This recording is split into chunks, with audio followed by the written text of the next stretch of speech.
Well, guys, I want to introduce you to a new couple I've met all the way from Georgia, Gwen and Mark Brague. Hopefully I'm pronouncing that right. Welcome to Pastors on Porn. Thanks. Great to be here, man. Yeah, and it's great to have the two of you. I know Mark already from a support group that I've been in for people who lead support groups.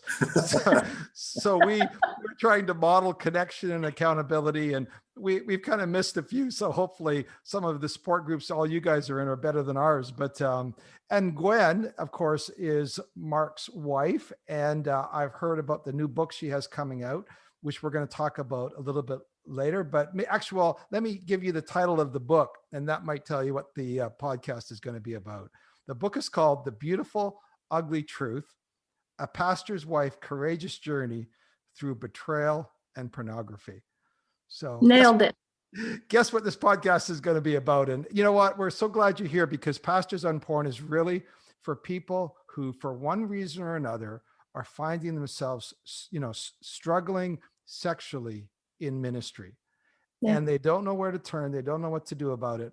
And this podcast might be their very first thing to go, oh my goodness, there's some things that are going off the rails here. And they listen to this podcast, right? And it might be the place that they try to gauge, where would I turn? How would I ask for help? And from there. So thanks guys for being on it. I'm going to let you guys just kind of riff on how you want to share your story.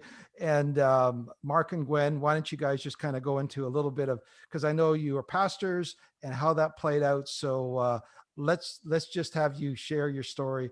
And then I've got some follow-up questions about some components of it. Sure. Well, I'll just go ahead and start, and we can sort of bounce off of one another here and let it flow. So, we got married, and long story short, I had got into pastoral vocational ministry, and I would not have told you at the time, but I was a world-class people pleaser through some upbringing and some things my dad was not equipped to give me, right? So I had affirmation and validation issues. And so getting into ministry I love people. I connect well with people. And when we first got into volunteer ministry, it just seemed like a great fit, like we were made for it. And then moving on into full-time vocational ministry for a little over a decade. And I would not have, like I said, I would not have told you this, but I was a people pleaser, man. And I'm sure, Mark, you're the very first pastor who struggled with people pleasing, who entered into the ministry. How that happened that's a miracle. I have no idea how that could have come about. Right. And so, I've just been thinking a lot about this, and so my in ministry, right? So it's never done. Nobody's ever really fully pleased. Somebody's always displeased.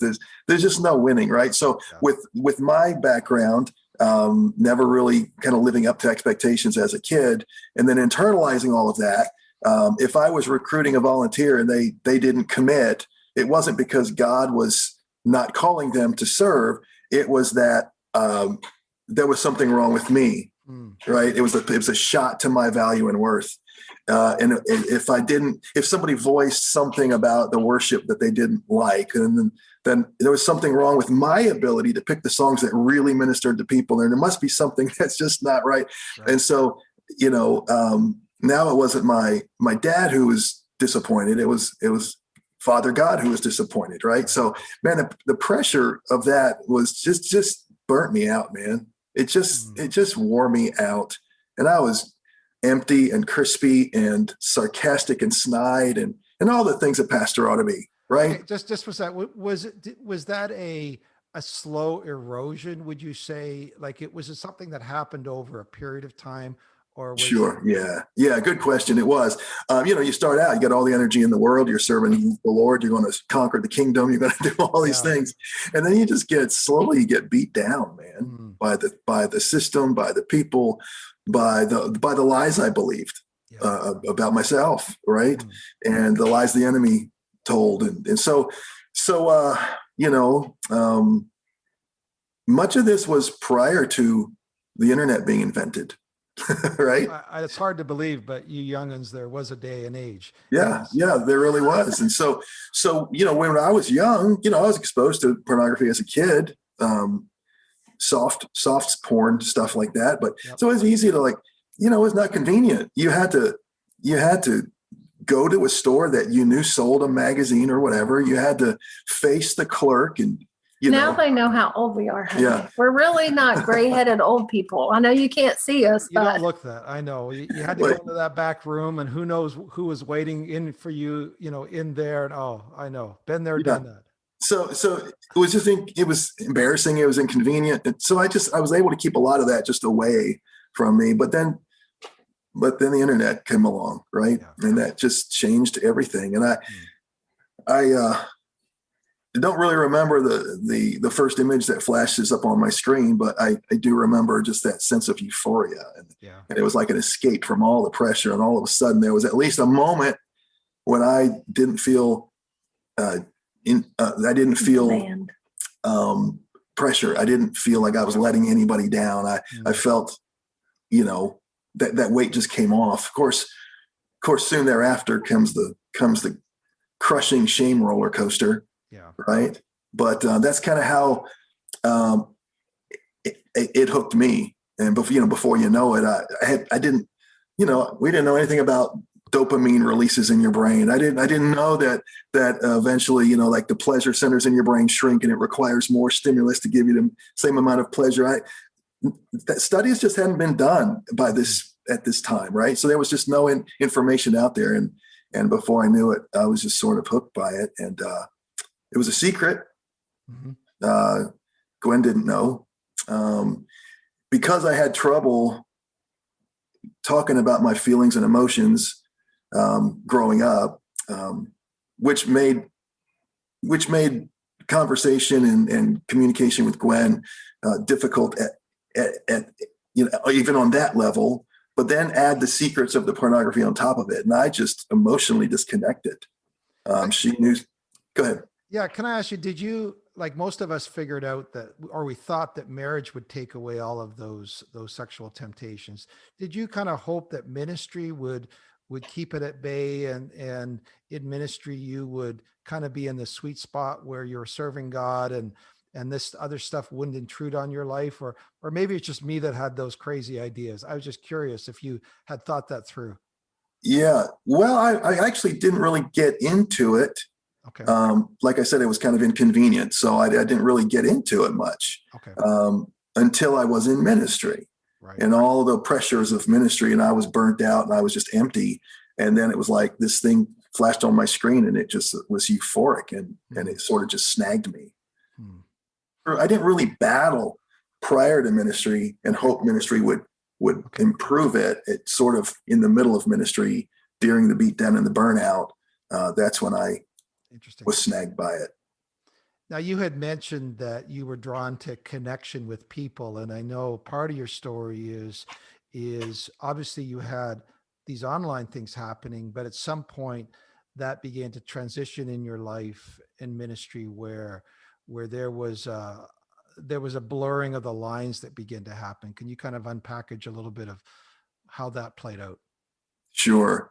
Gwen and I call it the inner affirmation junkie inside of me. So anywhere where affirmation came that made me feel valuable and worthy, I sort of just gravitated there. Of course, the online stuff happened, but we were serving at its church, and there was another staff member there who she and her husband was getting ready to go through a divorce. Okay. And I was rather new on staff, and we had just kind of moved down, and I was trying to be a good staff member and associate and all of that. And I kind of just, innocently enough, reached out to her and said, "Hey, I understand things are tough. Before Gwen and I were married, we've been married 30 years this next December, by the way. Cool. Congratulations. But prior to that, I was married for a short time. So I know what divorce is like, and that's not fun. So I just, let her know, hey, I know what that's like if you want to talk or whatever. Right. She wanted to talk. So she wanted to talk. So the response I got from her was affirming to me. Oh, thank you so much. That's so kind. Blah, blah, blah. That felt good to my inner affirmation junkie. Sure. So what do junkies do, Vern? They keep going back. Absolutely. Right. Yeah. So, it just was over the pastoral care line, right? It was past chummy, past friends. It was hugs. It was kisses on the cheek. It was, stroking of her hair. Okay. Well, Yeah, she stroked your hair. that was when I had hair, Vern. Right. Yes. Okay. So it was just, Right. it just got over the line. And there were messages that she and I would share. The whole staff at the time was on BlackBerry. So they had the BlackBerry Messenger that only BlackBerries could share. And so our communication was largely through that. Gwen didn't have a BlackBerry, so she didn't have access to the BlackBerry Messenger. So, but I smart woman. she's a smart woman. Well, I figured things out. and that was my next question. At what point did you begin to sense, Gwen, that there was something off, or there was some? I mean, I know there's a larger story here of porn as well, but at what point did your spidey sense begin to go off, so to speak? So, Mark and I at that point had been married 17 years. Mm-hmm. And the last 5 years, so from year 12 to year 17, I just noticed a disconnect. And I kept asking him, are we good? And I assumed then that as we surveyed that timeline, that pornography had entered in. And I would ask him if we were good. I kind of didn't feel connected. He was physically in the room, but just emotionally, it was like, where are you? He was never mean. He just wasn't there emotionally. Yeah. And so I just felt like for the last few years, he was just going through the motions of, I go to work, I'm a dad, I'm a husband. And there was just I didn't notice passion anymore, and so I just started, as a wife would probably do, most of us, I guess. I just started praying and asking God, like, what's going on? And so we were at the year 17 mark. We had gone to a church, been there, like Mark had mentioned, fairly new staff member. So we had been there about a year, and I just would walk into the church building and I would see their affection towards one another. And I just couldn't get it out of my head. And we'd get in the car and with the boys, and we'd get to a quiet place, me and Mark, and I'd say, could you, I feel uncomfortable when you do that. Like, could you not like pat her on the face or kiss her on the cheek bye, or, and he was always agreeable. Yeah, sure. We're just friends. Nothing going on here. And so because he kept assuring me that nothing was going on, but the actions was telling me something different, I started dealing with anxiety. Like, I just felt like my world was falling apart and I was going nuts. And it was an unsettling feeling because he kept telling me, we're fine. It's like a box. It's like trying to carry a box and you don't know which side is supposed to be facing up. Right. Yeah. Interesting. So it was, I just started praying, as always, just like, God, reveal, heal my marriage. Went on a 1-day fast because super spiritual, 1-day fast. I always thought 40 days would be cool, but I really like food, Vern. Yeah, 1 day is, I'm with you on that one. So I was like, I'm going to fast today and I'm going to ask God to reveal what's going on. And so I actually went on a fast. I was home for the day and Mark had gone to work. It was the beginning of the year 2008. I don't know, one of them years. Yep. And God gave me a passage that just really, I don't know how he does it, but he just told me to go to Mark chapter 4, which was ironic, Mark, because my husband's name's Mark. Yep. And I just started reading, and man, I was just arrested at verse 22 when the scripture said, whatever's hidden, I'm going to reveal, and whatever's in darkness, I'll bring it to light. And so I felt a sense of God heard my prayer, and I felt relieved, and I had no idea what the next 18 months was going to lead us through. All I knew was God heard my prayer, and I felt like relieved, like, yes, God's going to reveal it. Woohoo. And that was not a big woohoo for me. So we just started, I became the investigator, looking at emails, couldn't find it. He knew how I felt.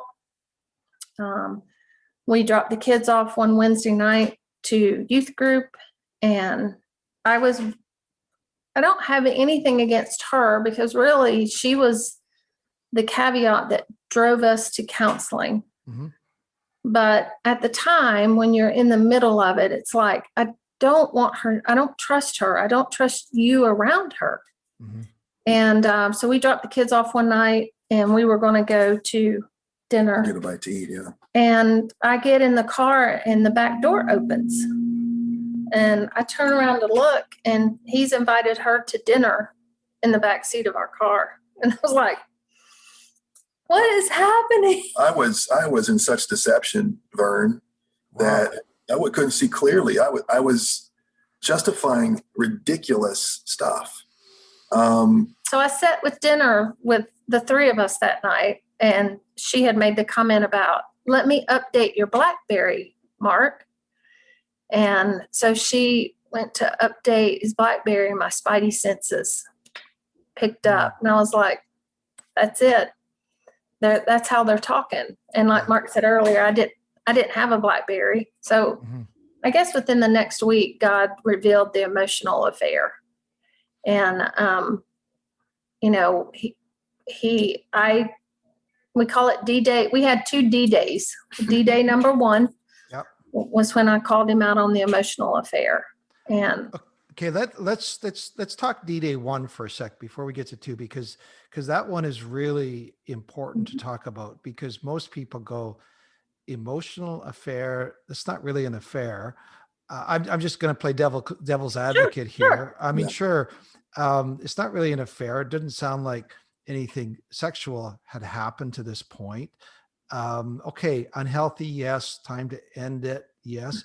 What is an emotional affair? And tell me why that was such a big deal to you. And again, go ahead, Gwen. Men are very strong physically and very modest emotionally. Women are very strong emotionally and very modest physically. So, like, if I need something moved in the house, I'm gonna, hey, honey, come get this. But sometimes Mark will say, I'm not sure how I'm feeling about this. And we navigate and we talk about how we feel about things. Women are really connected emotional. Like, if I don't know if this is appropriate or not, but it's like, I want to be connected emotionally with my husband. And then the physical comes. Yep. So men and women are, it's like the hourglass turns upside down. So to get to a man's emotion, you have to love him physically. To get to a woman's physical love, you have to get through her emotions. So men are more physically sexually wired, and women are emotionally sexually wired. So for a man to go, what? Nothing happened. What's the big deal? We just shared some texts and talked. We had sex. Because for a man, that's the big deal. The act, the physical act. But for a woman, it's about the emotion. So the emotional breach hurts a woman deeper than a physical breach. Well, when you look at text message and I can't wait to see you, I've missed you so much. It just seemed like it tipped over the line. It was. And so it hurt me, one of a woman's mega needs is security. And so I did not feel safe around Mark. And we were living away from a town where I grew up in. And it was just painful to feel lonely. Yeah. And to feel disconnected, and then to feel him disconnected. And then if we all have issues when we're young. Like we have hurts and wounds when we're young and we're growing up, and there's things that happen. And so for me, my parents got divorced when I was 9. They were heavily involved in church. And my dad had an affair with my mom's best friend at church. One of them. Wow. So you're talking about seriously tweaking some pretty core fears here. So I had some what they call in the counseling world triggers. So yes. Pow. Yeah. So I was my behavior was triggering all of that. Yeah. And so she felt completely unsafe. Completely left alone, completely abandoned. And just because of the emotional disconnect, which causes our wives to feel safe. Now, at this point, I did not know about the pornography issue. I just thought we were dealing with an emotional connection. And I was in counseling for the anxiety. And I remember our counselor said, you'll discover that anxiety will be a gift for you. And I was like, not feeling like a gift. Yeah. But it was telling me that something wasn't right. And I thought something was wrong with me, but there was something wrong with us. And when two pledge their life to become one, if he's not good, then there's something missing, we know God is our Father. Right. But there's just something missing in us. There's something broken. And so are we willing at that point? I remember I said something really bad one day as I passed his wife. Didn't know I had the F-bombs that lived on the inside of me. I thought I was sanctified. As it turns out, I needed a little bit more Jesus too. We all do. But I remember telling him, I said, sucks for you that my dad had affairs.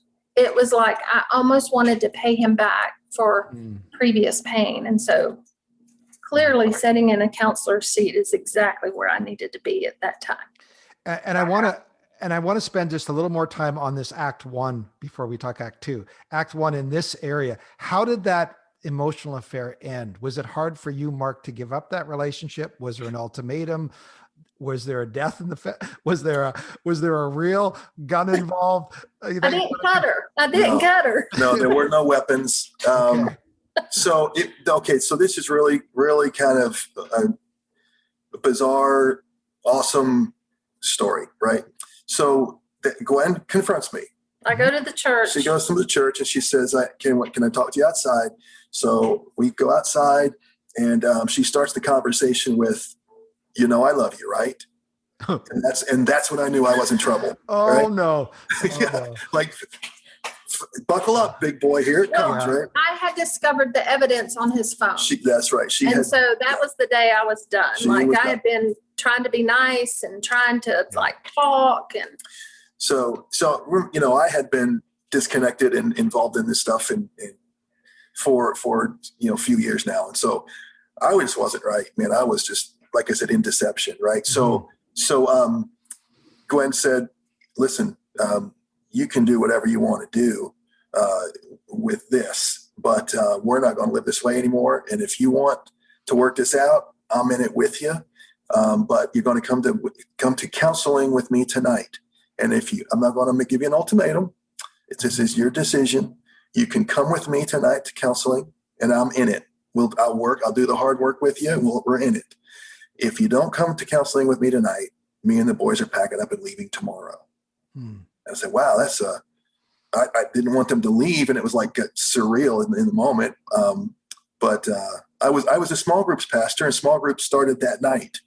So, how do we, anyway, you were going to be in a very, very small group if this played out a certain way. That's right. And she was always in his small groups. Like I felt like I had to go to small groups to babysit, to make sure, not babysit, but just to watch what's going on. So, long story short, we made arrangements for me to join Gwen that night, and because I didn't want to lose them. I was being an idiot, but I love my wife and I love my boys. I didn't want to lose that. So we went to counseling that night, and it happened to be a person who I had been on staff with previously. And we remained great friends, our families. And she had gone on to be a licensed. She had gone on to get her education and mental health counseling and all of that. So we visited her, and we kind of broke it down, and I'm stunned. I'm in shock. I'm like, what's happening? This isn't happening. I'm sort of like watching this all go down. And so we sat down and they prayed, and we kind of started, and she started. I had all my notes, and she started asking me. She said, so all, the messages and the hugging and the kissing, all that's true. And I said, yes. She said, and Gwen has asked you to stop. I said, yeah, but you haven't stopped. No. So then the message there is what this person wants is more important to you than what Gwen wants. I said, no. She goes, okay, let me say it again. Gwen has asked you to stop. I said, yes. And you have not stopped. Right. So the message there is what this person wants is more important to you than what Gwen wants. No, it's not. She went through that about 4 or 5 times where, okay, I'm going to try it again. Broken record. And about the 4th or 5th time she said it, something happened. And it was like a cloud left my brain. Wow. I went from justifying absolute ridiculous behavior to seeing it as ridiculous behavior. And like, what has happened? How did I what am I doing? And like, not just understanding the ridiculousness of what I had been doing, but actually feeling the pain that I had caused Gwen, right? Understanding, like in a moment, that, oh my gosh, what have I done? This is how, just in utter, like, I was dazed. I was stunned by it. Like, oh my goodness, this is when the fog left, when the cloud left. And it just happened in a moment. And I just remember our counselor friend just staring intently at me. And I kind of looked up at her, and she must have seen it on my face, because she said, is 2 and 2 making 4 yet? And I went, oh. And I just remembered slowly turning to Gwen. And by this time I'm starting to cry. And I mean, all these years of disconnect and all the text messages with this person. And I'm so sorry is what I said. It pales in comparison to the pain I caused, but I meant it in my heart. I meant it down into my bones. It was like, for the first time, I was connected to the fact that I had hurt her and I had broken that trust. And it was so real, so vivid and clear. And I looked at her in her eyes, Vern, and she had no idea what the cloud and the going and the clarity coming, all that. It was just in a moment. And Carol said, is 2 and 2 making 4 yet? And I turned to Gwen and I said, I'm so sorry. And I'm crying. And she said, I see you. For the first time in 5 years, I see you. Wow. Like, she could see into my eyes, and something had shifted and changed, where all those years prior, I was in the room physically, but I present. And from that moment, man, I did the hard work, dove into the counseling process, and owned my pieces, owned everything that I had done. Didn't try to minimize. Didn't try to, well, it's just a few messages. What's the big deal? Nothing really happened. I wasn't doing any of that crap because I knew that she was hurt, and I had breached that vow that we had made together. I broke it. Yeah, There's so many. Go ahead, Mark. There's so many. Mark talks about how he justified a lot of stuff, and an affair I don't know if it's to every woman, but to me, whether it was an emotional affair or a physical affair or a virtual affair, it hurt, and it hurt my heart. So I do remember telling him that I could see him for the first time in 5 years that night. And then I told him how angry I was at him. And I didn't say the word angry. Yeah. Since she knew I was present, she kind of let me have it, but she needed to. She had to get that stuff out. After what I had put her through and the things I had denied and minimized for all the years leading up to that point, for her to not say anything would not have been healthy. Yeah. There's a special anger thesaurus that's out there that you can use. I want to ask a couple questions here, and these are the two questions, and you can either answer them, and because this step one or act one is such an important one, because so much of what's going on in the church right now is in this area, and people are going, okay, but yeah, I'm not going out and hooking up randomly with people. Right. I'm not having these areas, and here's the two questions. Number one, what would you say to a pastor right now who feels like it's kind of, they might be in that fog. They might be in that, we could just use that. We could call it a spirit of deception, although that's pretty hoity-toity sounding, or but that's the first question. And the second question is, what would you say to a pastor's wife who is feeling that or a pastor maybe about their wife, or a pastor who's a wife feeling about her husband, that something's not right? So let's start with the first question. What would you say to somebody who says, I might be getting into an emotional connection that I'm feeling good about, but I don't know if I should feel good about it? You know what I'm saying? There's so many subtleties here. What would you say to somebody that is possibly in that place? Well, I would say, for me, I had let down a lot of my personal boundaries. Okay. I was in youth ministry for a long time, and at this time I was not. And so I just let down a lot of boundaries personally. That allowed the blurring of the lines. I was not in accountability. Mm-hmm. And I just figured I wasn't working with the kids anymore. So I didn't need to, host such a tight row or whatever. And so I would say, first of all, this is a big deal. Mm-hmm. You need accountability. You need to erect those boundaries around yourself to protect yourself, because the enemy will use whatever he can. He'll get in any way he can. Right. And an emotional affair is a slippery slope. Right. I mean, if you read any marriage books, I think one that we picked up years ago was His Needs, Her Needs. And the first thing it talks about is emotional affairs and what a slippery slope it is, and how, it's just one opportunity away. I would also say this, that your affections go where you direct them. And so listen, if your affections are anywhere other than focused on your wife, you need to refocus.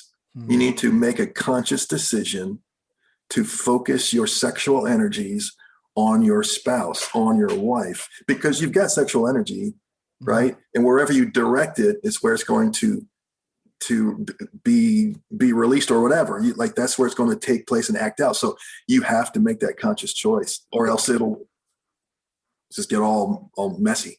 Can I even say your affectionate energy? Is that going too far? No, absolutely. Because one step leads to the next step. Okay. Yeah. And this whole fog thing, the first time I heard the term emotional affair was an old Elijah House book, Why Christians Commit Adultery, by I think Lauren Sanford or Mark Sanford. And that's where I began to hear about that. Well, the next question, Gwen, is what would you say to a spouse who is feeling like, you know what, I don't know, I feel like something inappropriate is starting to happen here, and maybe they're getting gaslighting back, or like how, because you really were in that quandary of which side's up and how that. What would you say to somebody that's feeling like they're losing connection with their spouse, and maybe something like this is going on? How would you counsel them? Phew, that was it was a hard place to be in. So to that pastor's wife or that spouse, it's a hard place to be in, because it was not only us personally in our marriage, but it was our livelihood. Yeah. Like that's where we were putting food on the table. Yeah. And that's not the reason not to call it out. Trust me. And I just know, because I was in such a place myself of just like grieving and wanting so desperately to connect, and there was no connection there. And I just, day by day, it was like God was giving me the next thing to do. And so talk to someone you can trust. Typically, I'll be honest, I know God is coming back for the church without spot or blemish, and we are his church. But I had to step away from the people at the church and find someone that was disconnected, so that I didn't want Mark to feel like I was ratting him out, but we needed help. Right. And so I had a good friend that gave me a counseling card. Mark talks about the one good friend that's a mental health counselor that we went to the first night. She said, I will stop the triage. I'll do the triage and stop the bleeding, but I can't go on this route with you. Yeah. So I don't know. I think sometimes God can do anything, and he can heal instantly, and he can change things instantly. But sometimes God is about the journey. And while he was healing Mark, he was healing my heart of past issues. And so sometimes I want to be real careful how I say this. We are made up of 3 parts: physical, emotional, and spiritual. Would you agree? Yeah, absolutely. Okay. And so when we are physically in pain or hurting, we go to a doctor. When we need spiritual renewal, it's good to go to a church. But we have such a bad stereotype of mental health counseling or counseling in general that we cram our emotions down. And so sometimes we take our emotions and try to fix them physically, or we try to fix them spiritually. And you can do that. God's right for us. But there was such fruit that came from a season of being in counseling and being able to process and talk it out. And, I told Mark, the first couple of weeks, if you tell anybody I'm in counseling, you're dead. Yeah. You're a dead man. No, it's safe. It's safe. But it was the thing that yielded the most fruit in our life, just talking. And so find somebody you can talk to. Find a safe place too, because if you're connected to that place vocationally, then absolutely it may not be the safest place. Yeah. Oh, I've known places where there are Christian schools involved, and so the kids are involved educationally, and the parents-in-law are involved. And one of the things you guys said, which was so true, your story of inviting this gal along with a meal, to a meal with you, everyone listening going, what the heck were you thinking? But we all have those things. We're looking back and we look at the fog and somebody else is going to us, what were you thinking? Right. Yeah. And you've done an amazing job of, Mark, thanks for your being willing to tell that story. Just the fog that we get in, and the danger we get in. Here's what I want to do. We're not going to do Act 2 today. And we're going to stop there because I actually really feel strongly that it's important to not, this whole area of emotional affairs is so important to talk about. Let me say, if you need to hear it right away, I encourage you to go to one of my good buddies podcasts called Restored #2 More. And you can listen to Act 2 or Part 2 of their story on the Restored to More podcast, because Clinton and Charity are great friends of ours. And I like to shout out to them. But it's so important to me that this is the focus of today's podcast, because this one is far more insidious. As you said, it's a slippery slope. And I love the way you said it. It's not just emotional. It could be virtual. It could be sexual. But this whole area of emotional affairs is an area that needs so much education in the church. Mm-hmm. And as Paul, I think, says, is we're not unaware of the enemy's devices or his wiles. Right. And this is a part of it. So I would love it if you guys, I'm really excited. I heard Mark was sharing that you have a brand new book coming out on Amazon, and it's really important that I went on just about half an hour ago and I bought my preview copy because I wanted to get to a certain number so it can, I don't know, just little things to get a copy of this. Can you tell me about the book? And I'm going to ask Gwen to do it because Mark, your name's not on it. And so, hey, without me, this story would have never been written. That's true. So Gwen, tell us about the book and how people can sign up for it, because there's a time thing I really want people to hear. So I didn't know I was writing a book. I was just journaling, and God took it and did what God does. And so I had a publisher reach out. It's called The Beautiful Ugly Truth. It will be available this Friday, the 25th, for a digital download for 99 cents. That's July 2021. No, it's June. Oh, I'm sorry. What am I saying? June. What happened to June? June 25th. So this coming Friday, I don't know when the podcast is going to air. So, I'll air tomorrow. Tomorrow is going on. There is, we need at least 200 Amazon accounts that will go in and commit to saying, yeah, I'll download it for 99 cents. When the book comes to paperback on Amazon, which will be about 3 or 4 weeks later, then the download will hit their account and they'll take the dollar out of their account. But Friday, you're just committing to saying, yeah, I want to download it. And if we get 200 people, they tell me that Amazon will consider it a bestseller. So it's our story. It's our story through the emotional betrayal. It's a little bit of our background, the story through pornography. And then God just taken us on a tour of how we healed. What's the difference between forgiveness and trust? Giving your spouse a safe place to land. It's about identity and legacy.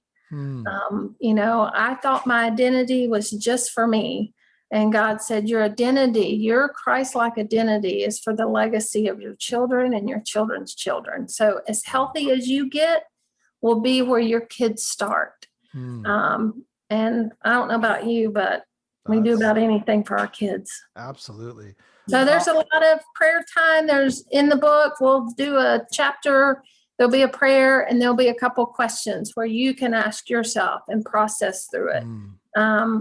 When Mark and I, when all the pieces of the puzzle were unraveling, I remember looking at Mark one day and I said, has anybody else who's been through this, And when you find out that through Covenant Eyes or Promise Keepers, that over 60% of pastors, over 60%, depends on where you look, 63% or 68% struggle with pornography and addictions and stuff. It's a need. Absolutely. So, but the title of the book is, look, we've all got an ugly truth in there somewhere. You know, all of us do. We're broken because we're human. And then we were raised by broken human parents who were raised by broken human parents. So there's something weird going on in each and every one of us, and it's ugly and it's messy, but you know, we're made overcomers by the blood of the Lamb and the word of our testimony. So as we talk about these things, James says, confess your sins one to another, right? Talk about the ways you're broken, about the ways you miss it, and that so that you might be healed. So we have, if we're not talking about this, nobody's getting healed, right? Yeah. If we're not talking about this, nobody's being made an overcomer. So it's so important for us because we got to that ugly truth part. And I like to say, like, the truth does really set you free. Absolutely. Most often it hits the fan first, but then it sets you free. So it's ugly, but if you can make it through that and do the hard work, it becomes a beautiful redemption story. And that's what our life is. And that's what we want to tell people. You can make it. You don't have to be stuck. You don't have to, it's not over, right? God can turn it around, and he can make something very ugly into something very beautiful.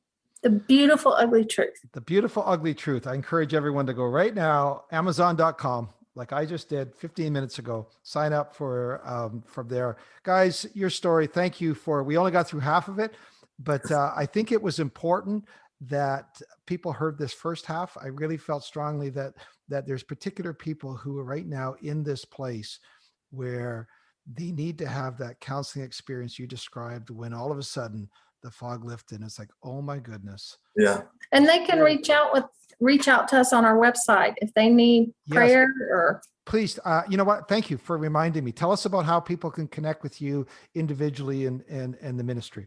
Sure. So you can find us on Facebook, and you can find us on Instagram, Reconnecting Lives Ministries. Our website is reconnectinglives.org. Okay. In any of those ways, you can message us, you can email us. There's a prayer wall page on the website where you can send us an email. It's private. It comes straight to us. It's not posted online. And we would love to connect and help you pray and talk. And what was the first website again? I think we had a glitch. Say that again, the first name of the website. So reconnectinglives.org. .org is how to do that. Yeah. Cool. Well, bless you guys. It's been, I know you, Mark, getting to know you, but it's the first time we've met Gwen. It's wonderful. Again, thank you for your guys' courage and honesty, and blessings on the book, and God's blessing on your story. And would he multiply freedom through the two of you, and not a legacy, not just for you, your kids and your kids' kids, as that song said. Blessings. Thanks, guys. Blessings, Vern. Thank you so much. God bless, man. All right, guys. Talk later.